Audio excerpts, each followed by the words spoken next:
What's going on, Raptors fans? I'm checking in with you guys after the Raptors win against the Miami Heat. They won by 8, 112-104. Definitely a good win. We had a couple bad losses this past weekend, so getting a win against Miami is definitely good. Getting a win against Miami when we're as banged up as we're banged up is even better. Now, even though Miami's missing a couple starters, you look at the injury report and we're definitely missing more. No Pascal, no Trent, no Achua, no Otto Porter. We relied on minutes from who? Delano Banton, Hernan Gomez, Ken Birch. That's standard.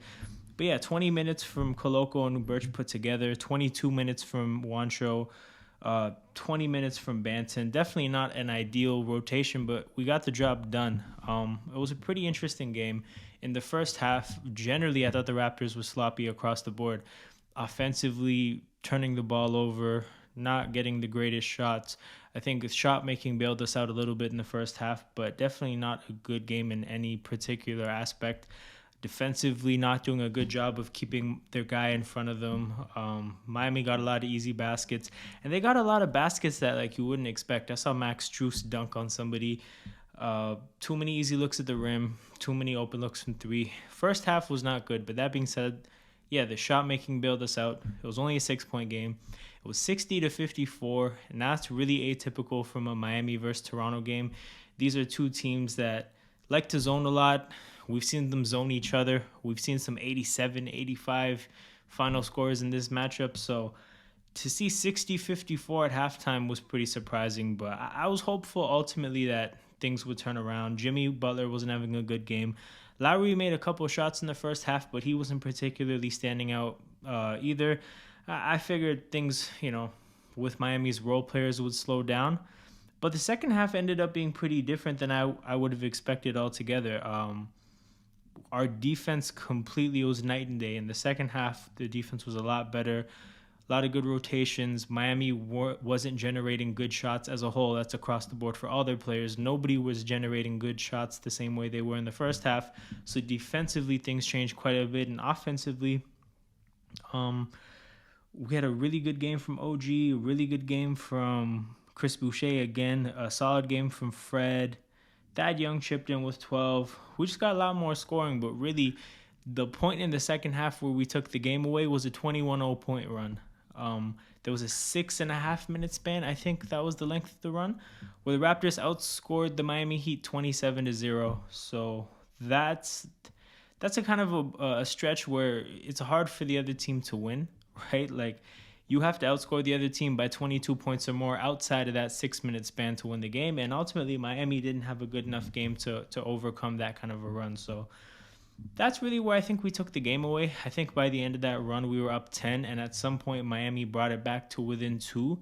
But I don't think Miami ever got the lead after that run. And that run was definitely impressive. So that's the stretch of the game where you can credit for this W.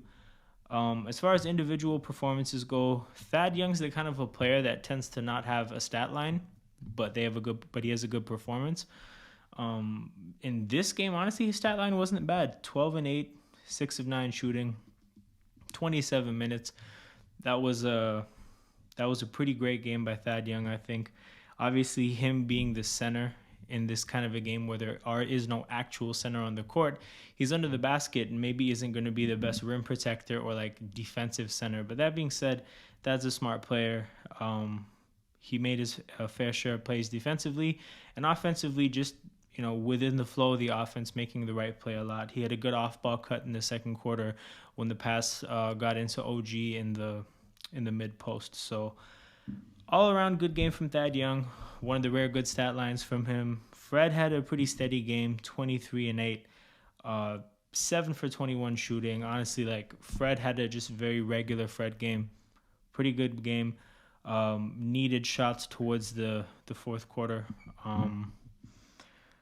He didn't have a whole lot of success at the rim. We've seen Fred have some better luck at the rim in the last few games ever since Pascal's been out. But yeah, it wasn't his day in that regard today, but I'm not going to complain. All things considered, good game from Fred VanVleet. 6 for 7 from the free throw line. That's kind of unique. He doesn't get to the free throw line 7 times in a game that often. So I'm definitely happy with that. It would be good to see him get to the free throw line more often. Hopefully today's a start in that regard. OG definitely the best player for today. Outstanding game, 32 points, 13 for 18 shooting. He didn't have the trademark defensive game that we've been seeing from him recently, but I'm really happy with how he's been playing. And I thought today, uncharacteristically, he was a good playmaker. I mentioned when talking about Thad Young that there was a moment where OG got the ball in the mid post area and Thad cut and he found him, and that was a really good play. But I think there were 2 or 3 other moments. I don't know how many assists he had. Oh, he only had 3 assists, so it might have only been 2 moments, but where OG had the ball and he picked out a Raptor that wasn't necessarily like a player that everyone would see to generate a good look for them. So really happy with OG's game. I definitely think he's been playing the best basketball of his life in the last 10, 12 games. So happy to see him have another good performance. Only 1 for 3 from the 3-point line, so it wasn't even one of those games where he just had the hot hand. Like, I think OG was just doing a great job of getting to the basket when he could, being under the rim, getting rebounds. I don't know if he necessarily got that many putbacks, but there were a lot of chances or a lot of instances where he would get the rebound under the basket and go back up immediately after for the dunk. And yeah, his mid-range game was pretty good today. Definitely really happy with OG's performance. And look, I hope he can keep it rolling. I know earlier in the season, I think the 1-2 punch offensively, or at least what we were trying to do, was having Pascal and OG going. Pascal and Scotty going. I don't know. I'm thinking when Pascal comes back, OG and Pascal might be the better 1-2 for the short term. Obviously, we want to develop Scotty, but we don't want to put him in a position where we need so much from him to a point where it's not good for the team. I think OG might be somebody that thrives more in that role right now.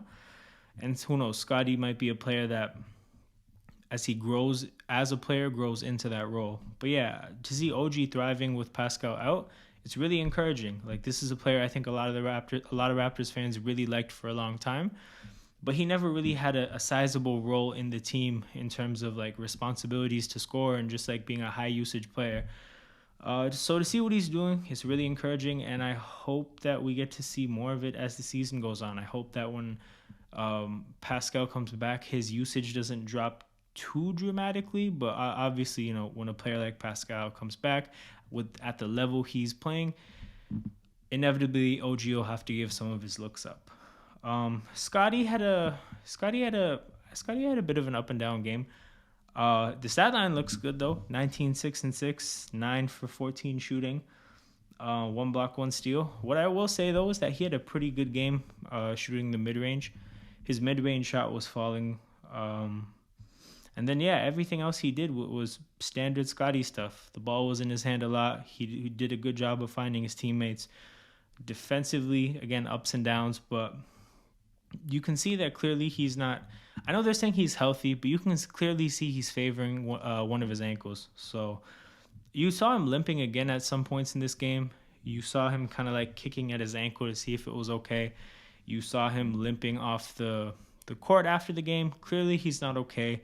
I'm not too fussed about it, but I would say he had a pretty good game considering that clearly he's not himself. Delano obviously came back down to earth in this game. 5 points, 2 for 10 shooting. Outside of getting points, he was okay. But obviously 2 for 10 shooting, 5 points. Pretty dramatic drop off from the 27 points, but that's kind of to be expected given that I think his career high before that was 14. So when you double your career high, a fall from grace is expected a little bit. So that's what happened today, but all things considered, I'm not too upset. Boucher had another great game, a Chris Boucher game. As of late, he's been a stellar player off the bench, and more of the same from him today.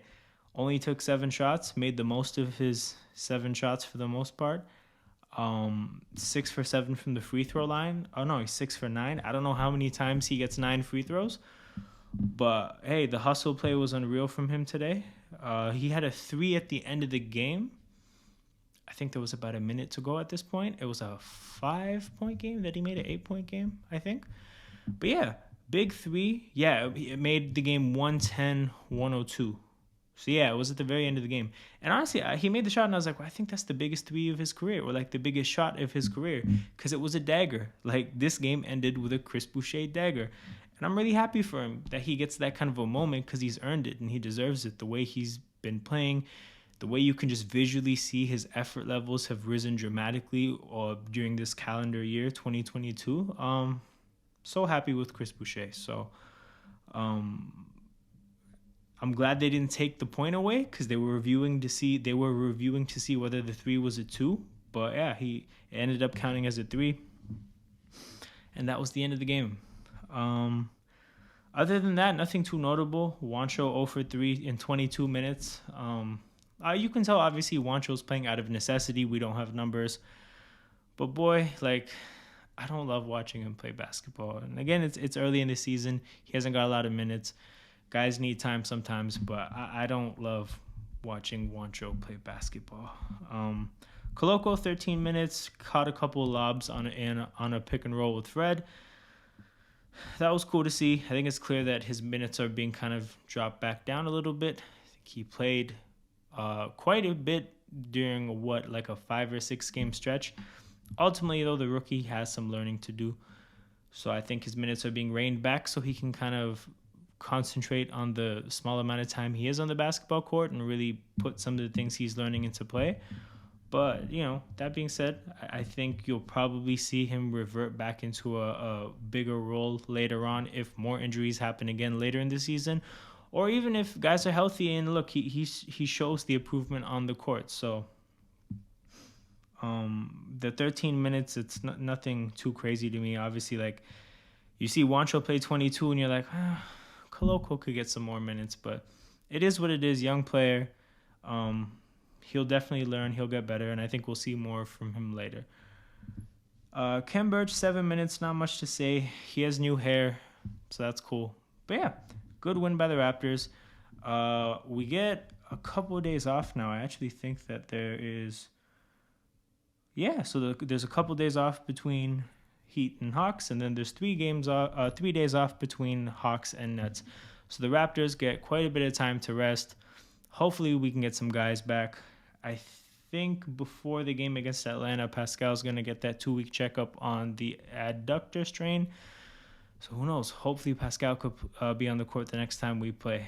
But yeah, with that being said, happy with the game. Happy that we didn't drop to 500 because I did not want to see us 8-8. Good performance all in all. And yeah, I'll see you guys around. I have a new video probably coming out before the Hawks game. I'm going to take a way too early look at the Raptors salary cap situation for the next couple of years. So yeah, check out that video when it drops. Check out my future game recaps when they drop, and I'll catch you guys around. If you like this video, don't forget to like, share, subscribe, leave your thoughts in the comments, and find me on all socials at Toronto Hoop Talk.